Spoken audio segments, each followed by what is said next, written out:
পাহাড় আর নদী ঘিরে এক ছোট্ট গ্রাম, চারপাশে সবুজের সমারোহ।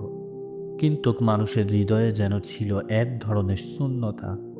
এই গ্রামের মানুষগুলো খুব সাধারণ জীবনযাপন করত, তবে তাদের জীবনে ইসলামিক শিক্ষার অভাব ছিল। মসজিদটি পুরনো আর নামাজিদের সংখ্যা দিন দিন কমে যাচ্ছিল। সেই গ্রামেই থাকতো 17 বছরের এক যুবক জাইদ। বাবা মা ছাড়া তার আর কেউ ছিল না।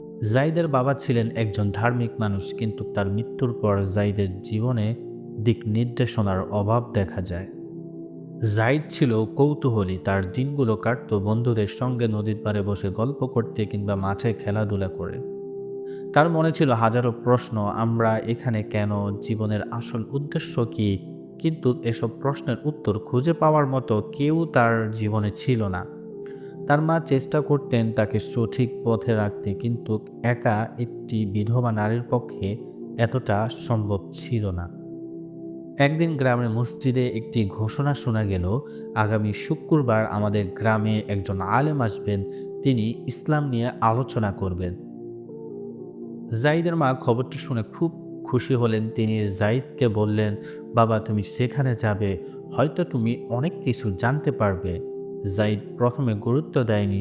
সে মনে করেছিল আলিমের আলোচনা হয়তো বোরিং হবে, কিন্তু তার মায়ের অনুরোধে সে যেতে রাজি হলো। শুক্রবার এলো, গ্রামের মসজিদটি মানুষে পরিপূর্ণ। এমন ভিড় আগে কখনো দেখা যায়নি সেই মসজিদটিতে।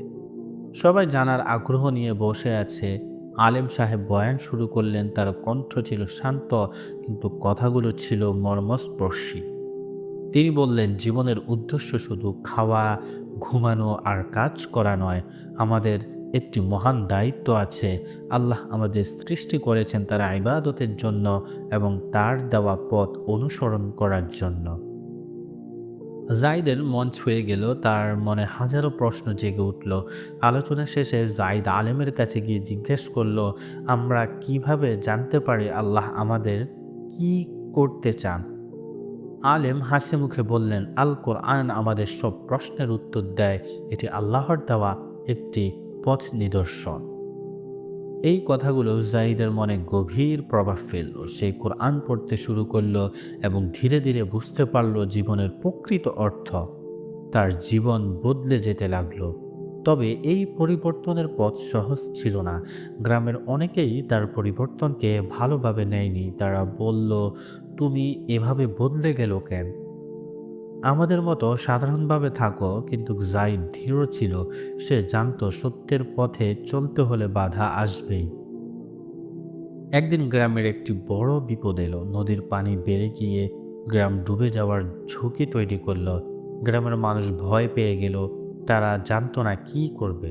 সেই সময় জাইদ সবাইকে একত্রিত করলো। সে বলল, আমরা যদি আল্লাহর কাছে সাহায্য চাই এবং নিজেদের ভুল স্বীকার করি, তবে নিশ্চয়ই তিনি আমাদের সাহায্য করবেন। গ্রামের সবাই তার কথা শুনল।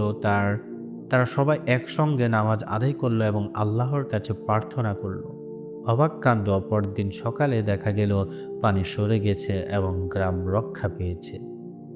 এই ঘটনা পুরা গ্রামে এক পরিবর্তন নিয়ে এলো।